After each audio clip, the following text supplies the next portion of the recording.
Ele é paranaense de Maringá e 6 vezes ganhador do Prêmio Jabuti. É autor dos livros 1808, sobre a fuga da corte portuguesa para o Rio de Janeiro.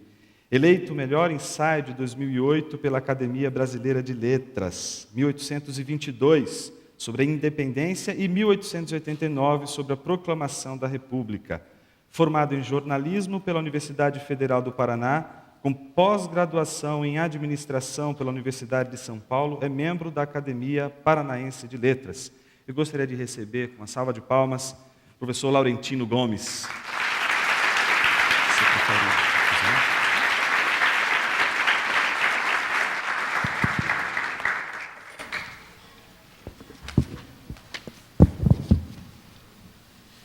Boa noite. Bem, primeiro eu queria agradecer o convite da Igreja Batista Nações Unidas. Para mim é uma grande honra vir aqui hoje à noite, mas confesso que não é sem uma sensação de risco, porque o tema que eu vou tratar hoje à noite é inédito na minha carreira. Eu não tenho falado sobre esse assunto, acho que não falei até hoje sobre esse assunto. Eu tenho falado muito sobre história do Brasil, sobre o nascimento do Brasil, a vinda da corte, a independência, a proclamação da República, mas muito pouco sobre uma dimensão menos pública da minha vida, que é o meu encontro com Jesus Cristo. E hoje essas duas dimensões da minha existência se encontraram graças ao desafio que me foi lançado pelo Saião, pela Igreja Batista Nações Unidas. Então eu queria começar contando essa minha história pessoal, antes de ir ao tema de fato, que é quando o infinito invade a história. Eu, como alguns ou vários de vocês provavelmente sabem, acabei me tornando, por uma série de acasos, uma espécie de apóstolo da história do Brasil nos últimos anos.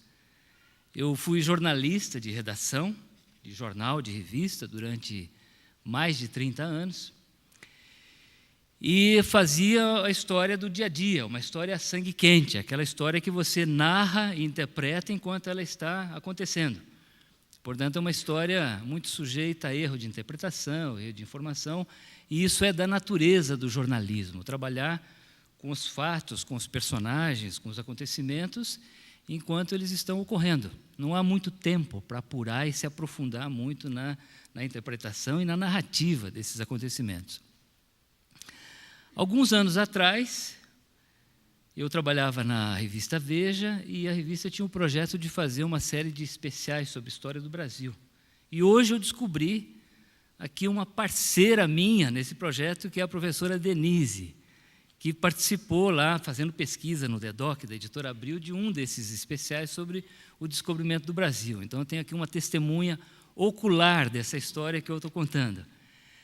Esse projeto foi cancelado depois de algum tempo, só um dos especiais, das edições especiais, foi publicado, que é sobre o descobrimento, em 2000.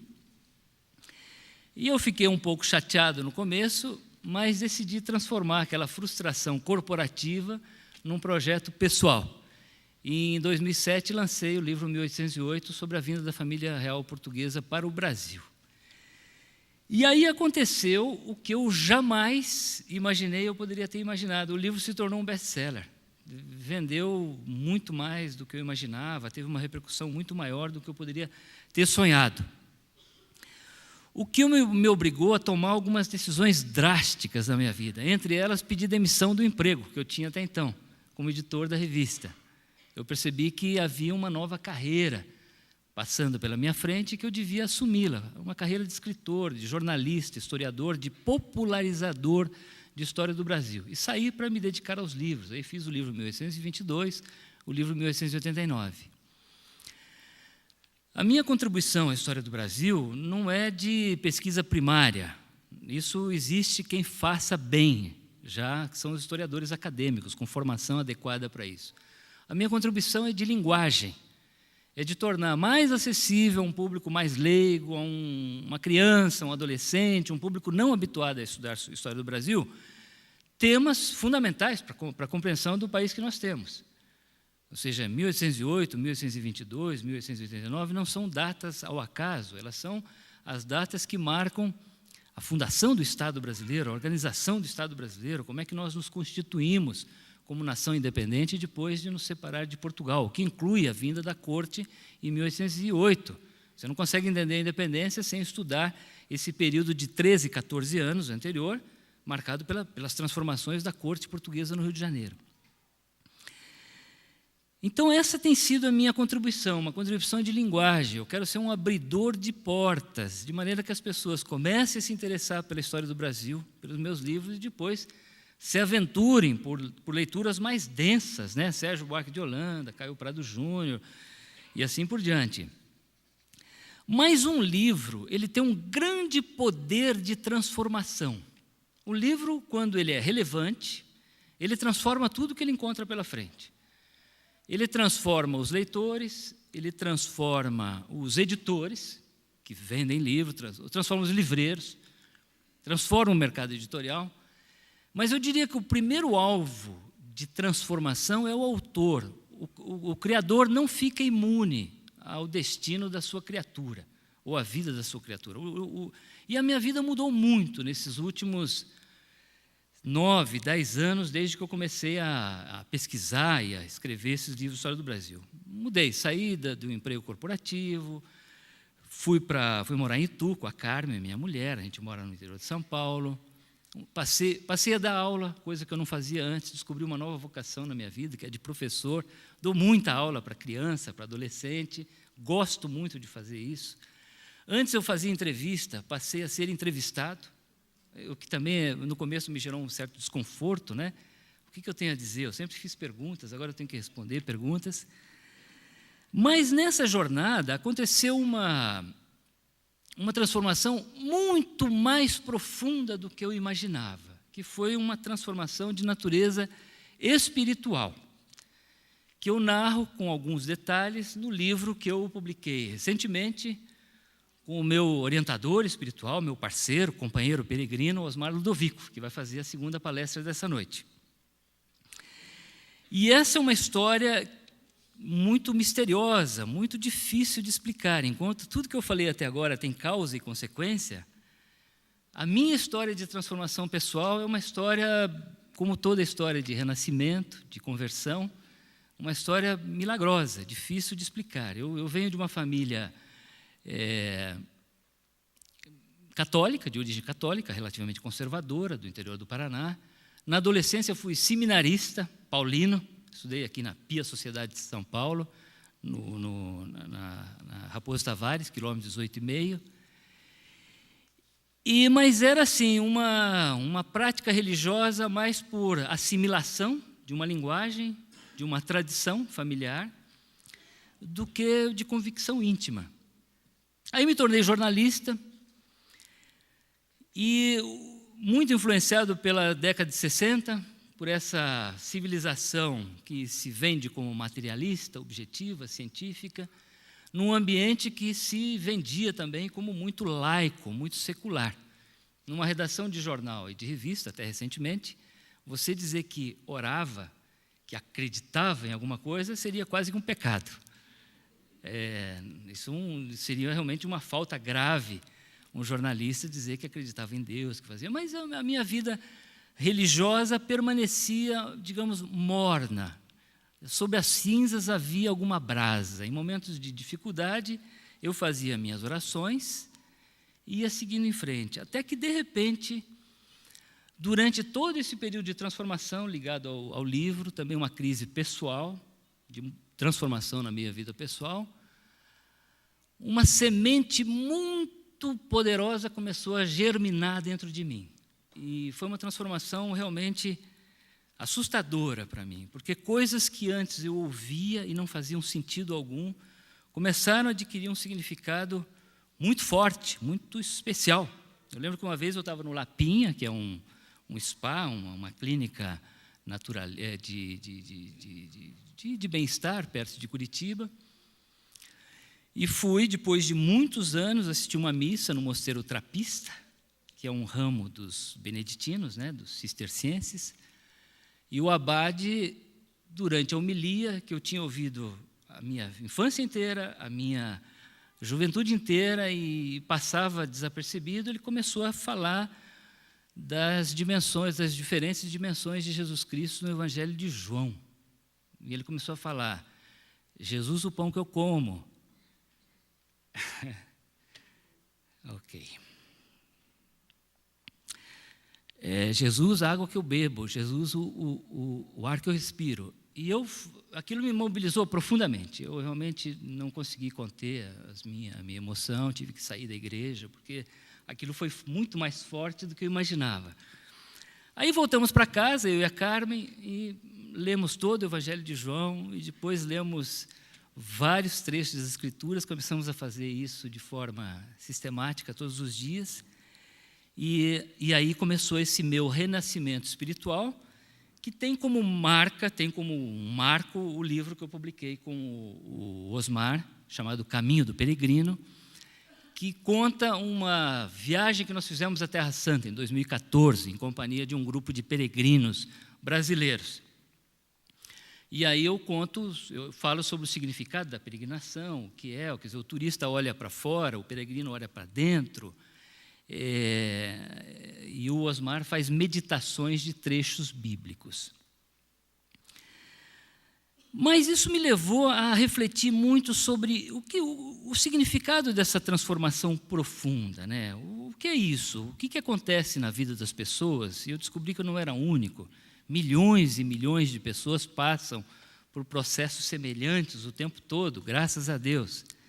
O que é um processo de renascimento espiritual, de conversão religiosa? Alguns estudos de psicologia mostram que o ser humano ele tem um grau de felicidade, de alegria, que se mantém geralmente inalterado ao longo da vida. Então, esses estudos mostram o seguinte: existem pessoas que são naturalmente mais eufóricas, mais alegres, mais depressivas, mais sombrias, mais otimistas, mais pessimistas. E não importa o que aconteça ao longo da vida, o nascimento de um filho, ganhar na loteria, arranjar um bom emprego, perder um emprego, esse nível se altera momentaneamente, mas depois ele volta ao que ele era antes. As transformações realmente profundas, aquelas que realmente alteram de forma dramática o que uma pessoa é, são de natureza religiosa. Ou seja, tem a ver com as convicções mais profundas a respeito de como nós vemos o universo, a nossa existência, o nosso significado mais profundo da nossa existência. O senso comum diz que essa conversão ocorre às vezes como um raio, né? Nós temos lá o famoso caso de Saulo a caminho de Damasco. As pessoas geralmente acham que ele estava a cavalo, caiu do cavalo, ficou cego e tal. Outro dia o pastor Ed René falou: mas as escrituras não dizem que ele estava a cavalo, dizem que ele apenas caiu, ele ficou cego momentaneamente. Mas o fato é que há um evento muito forte que transforma a vida de Saulo, um grande apóstolo do cristianismo, já depois da morte e da ressurreição de Jesus Cristo. Aí eu fui ler um livro de um escritor britânico chamado H.V. Morton, Henry Vowland Morton, que ele vai atrás de São Paulo. Ele é um livro chamado In the Steps of St. Paul, seguindo os passos de São Paulo. E ele faz uma interpretação curiosa a respeito da conversão de Saulo. Ele diz o seguinte, que uma conversão religiosa, ao contrário do que nós tendemos a achar, ela não é um raio que cai de repente. Ela é resultado de um longo processo de maturação que ocorre no inconsciente das pessoas. As pessoas vão se transformando lentamente, sem se dar conta do que está acontecendo. Para nós que acreditamos em Deus, em Jesus Cristo, somos cristãos, é evidentemente a ação do Espírito Santo, que ocorre o tempo todo, mas em algum momento ocorre uma transformação real, prática, visível. E é isso, o Morton diz o seguinte: a conversão de Saulo estava em andamento muito antes dele se pôr a caminho de Damasco. No momento do apedrejamento de Estevão, quando ele estava lá e Saulo segura as roupas de Estevão, a ação do Espírito Santo já estava acontecendo. Do ponto de vista psicanalítico, psicológico, no inconsciente de Paulo. mas só vai se revelar de forma dramática, visível, nisso que a gente poderia chamar de um divisor de águas, naquele momento no caminho de Damasco. É interessante essa interpretação que o Morton faz a respeito do processo de transformação espiritual, que não é tão repentino, tão brusco, tão milagroso quanto se imagina, mas é resultado de um longo processo de transformação, de amadurecimento, que ocorre no nível inconsciente, que você só se dá conta dele lá na frente, no momento, geralmente, de uma crise pessoal, uma crise muito grande, uma doença, uma morte, uma separação, uma perda. As pessoas aí sim se dão conta dessa transformação que vinha ocorrendo de forma silenciosa no mais profundo do seu ser.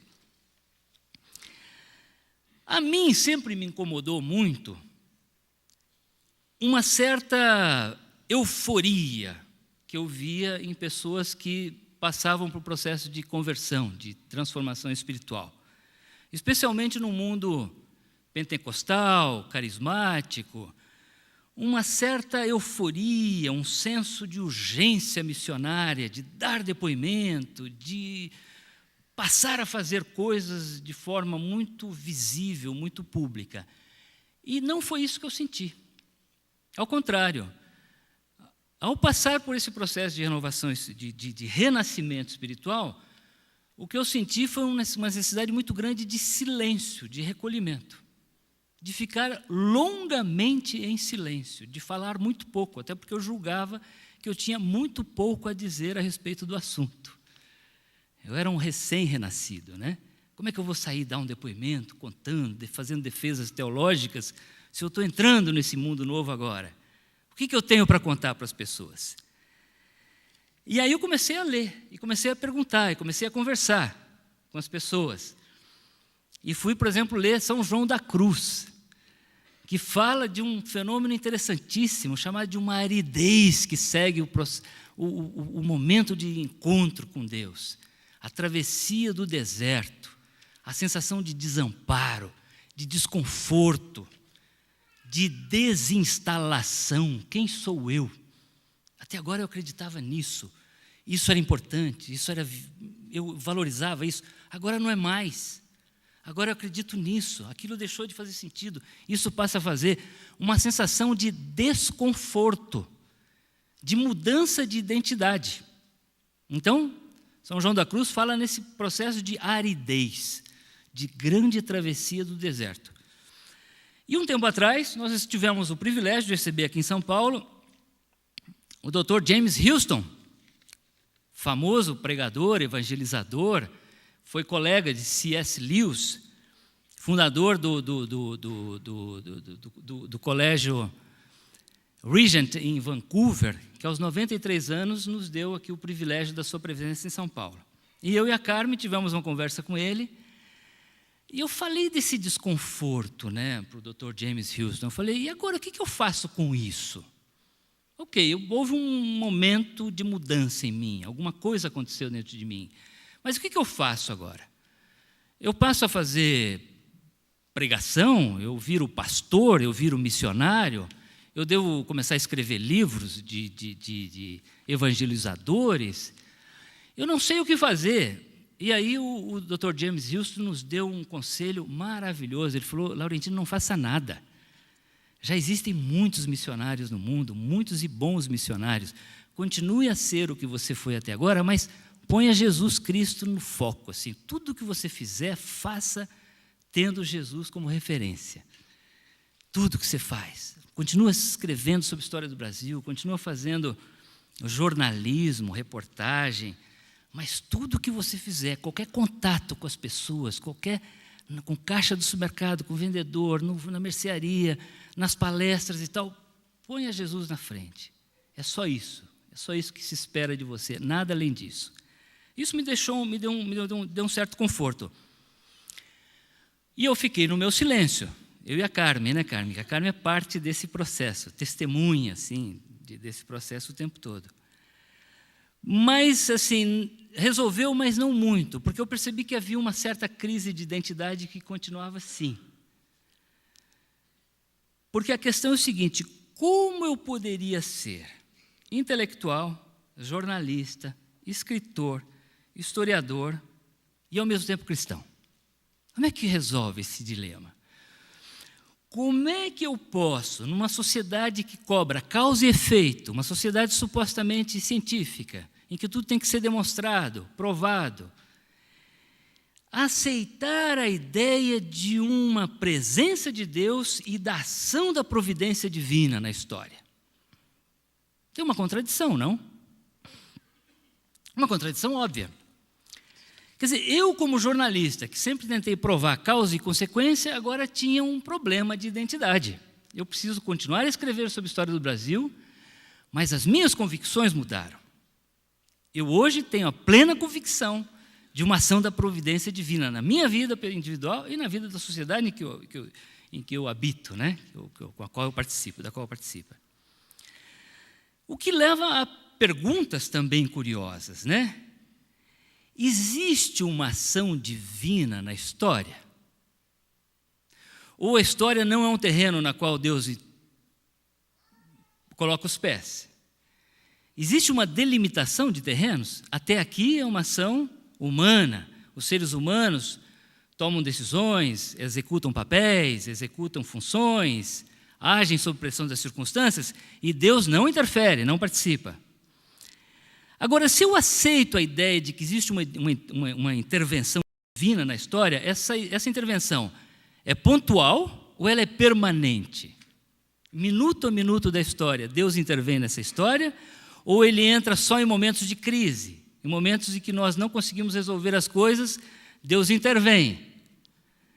Agora, se Deus intervém na história, e ele é mais sábio, mais poderoso, mais amoroso, mais infinito do que nós, qual é a minha participação na história? Qual é a participação nossa na história? Como é que nós podemos participar dessa história se existe uma providência divina na história?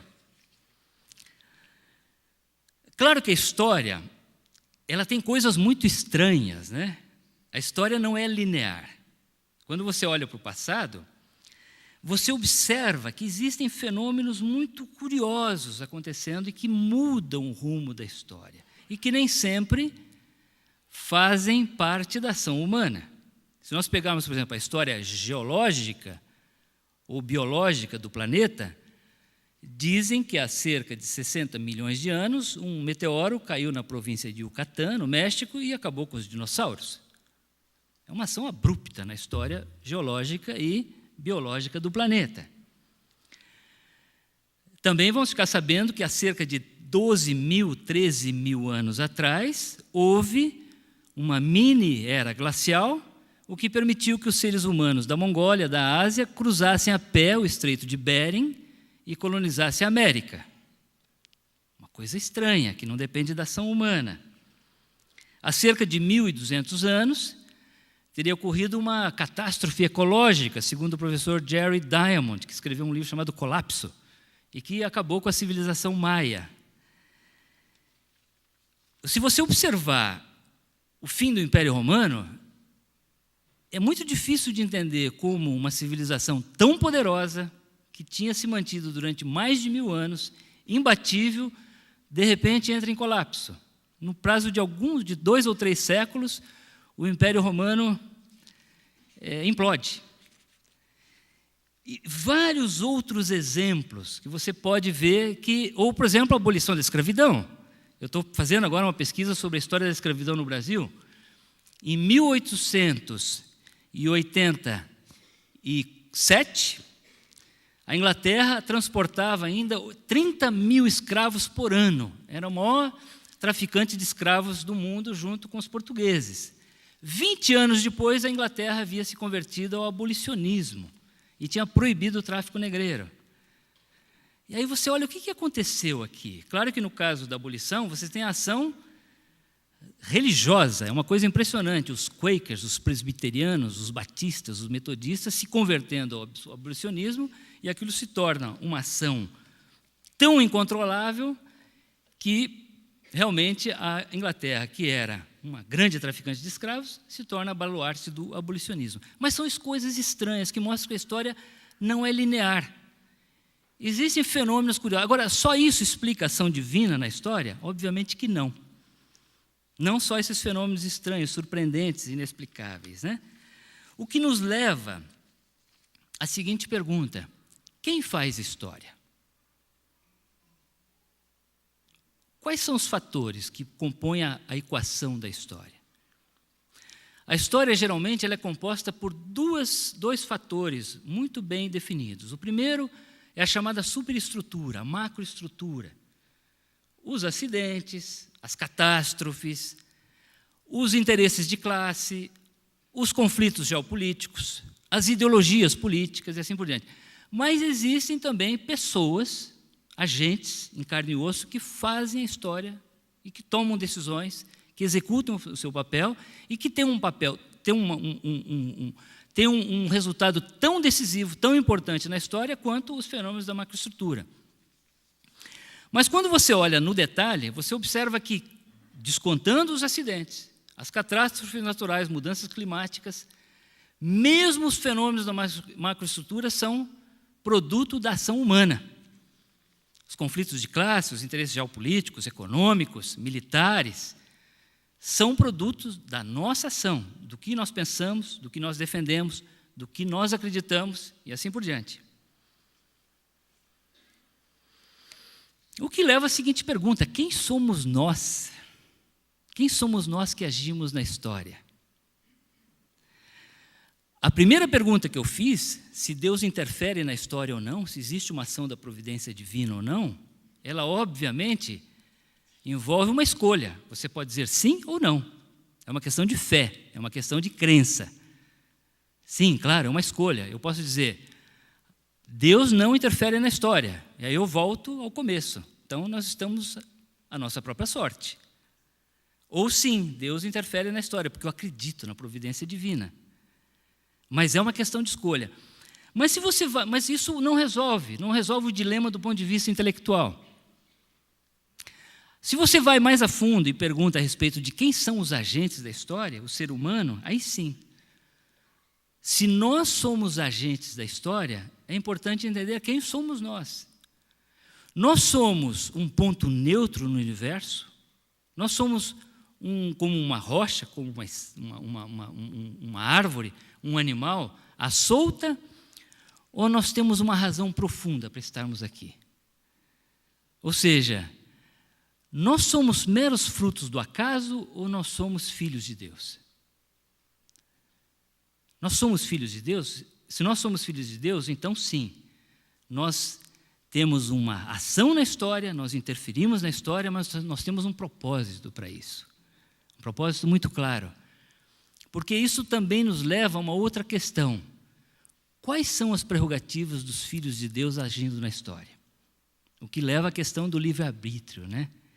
Nós não somos escravos de Deus, nós não somos robôs de Deus, em que Deus determina e nós fazemos. Nós temos escolhas, e nós fazemos escolhas. E essas escolhas têm consequências na história.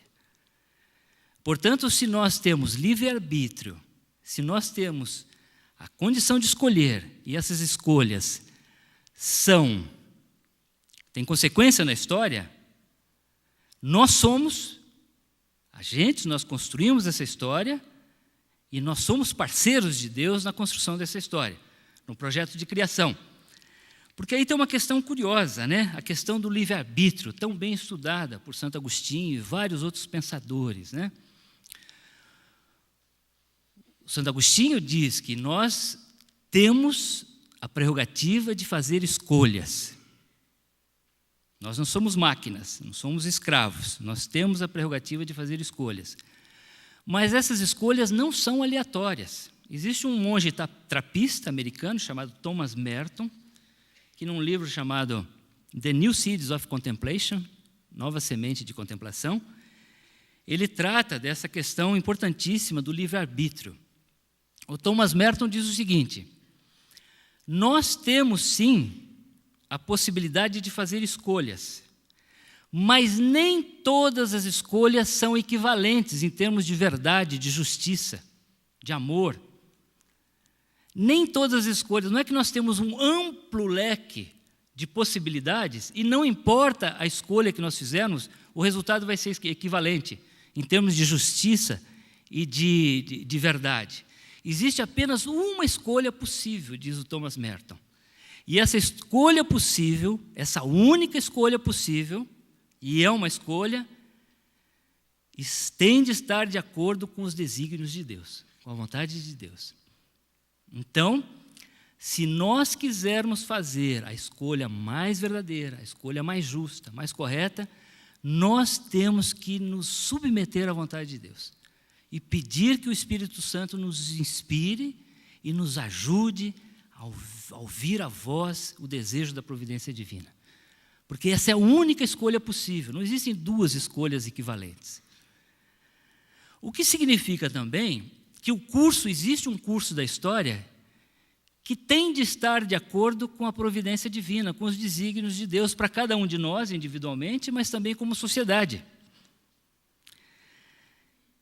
O Thomas Merton diz o seguinte: você pode fazer escolhas, mas são escolhas que, se não estiverem corretas, vão te levar ao vício, vão te levar ao pecado, vão te levar ao mal, vão ter consequências drásticas. Porque isso está autorizado a nós. Nós estamos autorizados a fazer também escolhas erradas. Infelizmente, nós fazemos escolhas erradas o tempo todo. Mas ele diz assim: só existe uma escolha possível que está de acordo com os desígnios de Deus. Então, se nós quisermos fazer essa escolha verdadeira, nós temos que primeiro aceitar a ideia de que existe uma ação divina nas nossas vidas individuais e nas nossas vidas coletivas, como sociedade. E orar para que Deus nos inspire a tomar a decisão correta o tempo todo, como indivíduos e como sociedade. E aí eu acho que no que nós poderíamos chamar hoje da grande crise de civilização, né? Uma civilização que, a partir do Renascimento, especialmente, começa a se distanciar de Deus, começa a achar que é possível tomar sozinha, nas suas mãos, o seu destino. Então, o que o Nietzsche fala, né? Deus está morto, né? Deus morreu para nós como sociedade. Então, é uma sociedade que começa a vender utopias, muitas utopias que prometiam que nós poderíamos resolver todos os nossos problemas e alcançar a felicidade sem interferência divina, ou sem aceitar a ideia de que Deus interfere na história o tempo todo. Então surgem as grandes utopias que começam lá atrás, no século das luzes, no século XVIII, e vão crescendo ao longo do século XIX, e que se transformam em grandes tragédias ao longo do século XX, né? Os ismos, que são o socialismo, o comunismo, o nazifascismo, o anarquismo. A ideia também de que a ciência e a tecnologia nos levariam a um patamar de felicidade por nossa própria conta, de que nós poderíamos atingir um mundo melhor, um mundo mais confortável, um mundo de mais lazer, de mais tempo livre, graças às descobertas assim, que nós poderíamos decifrar o universo pelos nossos próprios meios. E eu acho que a grande crise que a sociedade vive hoje é justamente a crise da falência das utopias. As utopias deram errado ao longo do século XX, elas faliram. Nós acreditamos em promessas que não se cumpriram. Grandes promessas de felicidade geral, de riqueza geral, de conforto geral, de realização geral. E hoje nós estamos cada vez mais frustrados, cada vez mais mergulhados em drogas, em álcool, em entretenimento banal o tempo todo, vidas absolutamente superficiais, consumistas, porque as promessas que nos foram feitas pelas ideologias fracassaram. E nós estamos à deriva. E eu acho que aí você diz, puxa vida, que sociedade terrível que nós vivemos hoje, né? Uma sociedade à deriva, sem sentido, sem razão. Que sonhos os nossos filhos estão defendendo?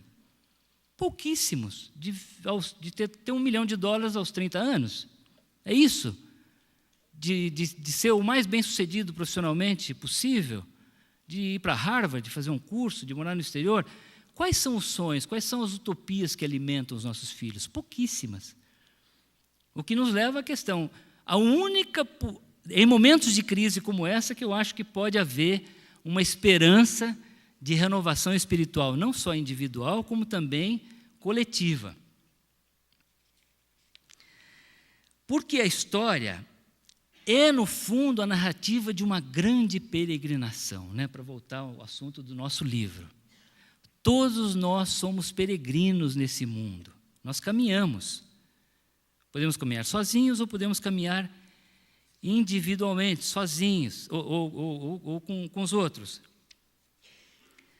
Mas nós que somos cristãos e acreditamos em Deus e acreditamos na providência divina, também acreditamos que nós não somos peregrinos quaisquer. Nós não estamos entregues à própria sorte. Nós somos parte do Verbo encarnado no mundo. Nós somos parte do mistério da encarnação. E é assim que nós caminhamos. Nós caminhamos num mundo em meio a grandes dificuldades, a grandes incertezas, a grandes contradições que nos perturbam todos os dias. Mas nós que acreditamos em Jesus Cristo, sabemos também que nós somos peregrinos e agentes de transformação nesse mundo. Porque o que me surpreende hoje, o Brasil, como vocês sabem, passa por uma grande crise, uma crise enorme, uma crise de valores, uma crise de identidade. Né? Hoje nós estamos com perguntas muito sérias no ar. É assim, nós somos um povo honesto ou nós somos um povo corrupto? Essa é uma pergunta que diz respeito à identidade brasileira e que está pairando no ar. É muito comum você ouvir de autoridades importantes a ideia cínica de que todo mundo sempre roubou, por que eu não posso roubar também hoje? Essa é a nossa identidade? Nós somos ladrões históricos e, portanto, podemos continuar a roubar impunemente? Nós somos um povo pacífico ou nós somos um povo violento? O brasileiro assumiu historicamente a mitologia de que nós somos um povo cordato, pacífico, amigão. Aí quando você pega a lista das 50 cidades mais violentas do mundo, 19 já estão no Brasil. Como é possível isso? Se nós nos achamos tão pacíficos, como é que de 50 cidades mais violentas do mundo, 19 estão no Brasil? Como é que é isso? Nós somos capazes de nos colocar de acordo, de respeitar aos outros? Ou não? Ou essa é uma sociedade absolutamente egoísta, individualista, cada um por si? Nós não respeitamos o espaço público, nós não respeitamos os outros. O jeitinho brasileiro é aceitável, que nós tanto valorizamos no passado, ou não? Ou será que está no jeitinho brasileiro a raiz dos males que hoje nós vemos no Estado brasileiro?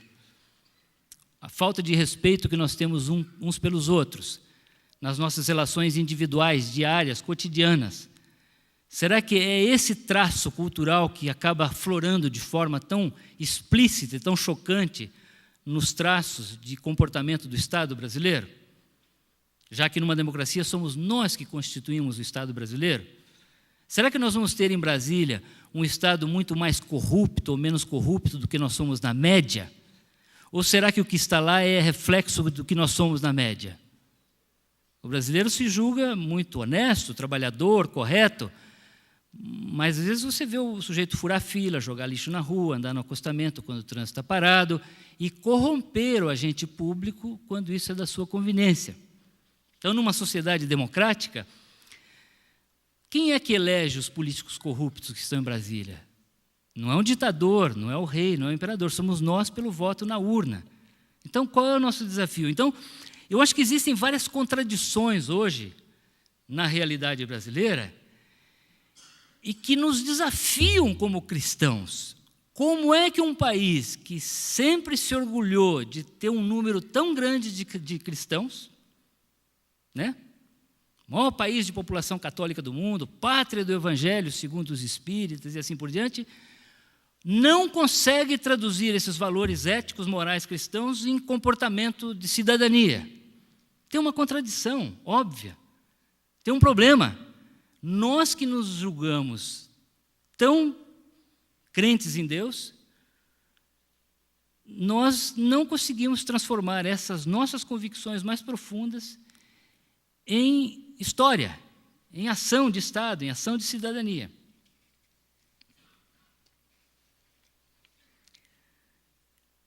Então, para ir para o encerramento, para não cansar demais vocês, entre as minhas leituras, esse meu desafio, essa minha travessia do deserto, eu me dei, por orientação do Osmar e da Isabelle, eu me encontrei com um autor que provavelmente vocês conheçam, chamado Henry Newman, que é autor de um livro maravilhoso chamado O Retorno do Filho Pródigo, que ele analisa um quadro do Rembrandt, que está no Museu Hermitage de São Petersburgo. Ele ficou 4 horas na frente desse quadro, e isso resultou num livro absolutamente maravilhoso, que ele fala do retorno, da misericórdia, dos diferentes papéis que ele encontra nesse livro.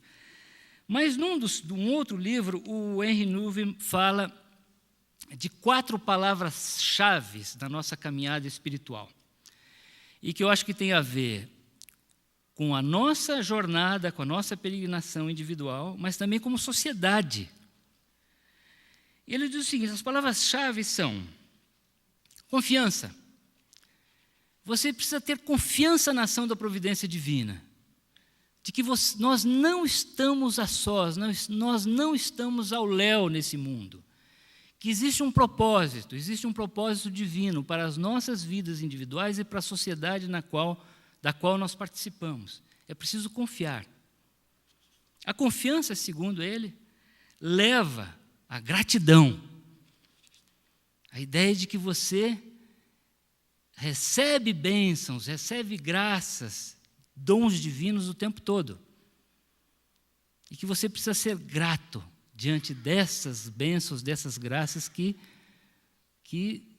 nos cobrem, essa água viva, a fonte da vida que jorra sobre nós o tempo todo. E uma consequência da confiança e da gratidão é a alegria, uma grande alegria.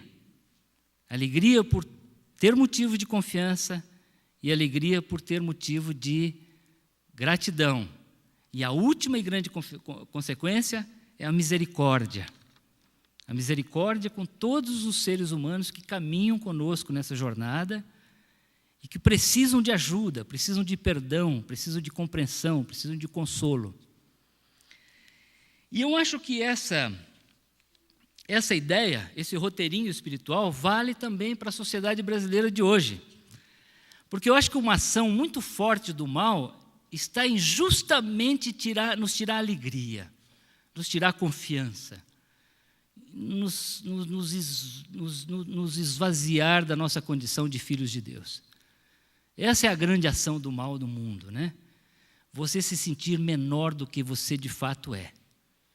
Esvaziar o ser humano da sua beleza, da sua alegria, da sua confiança.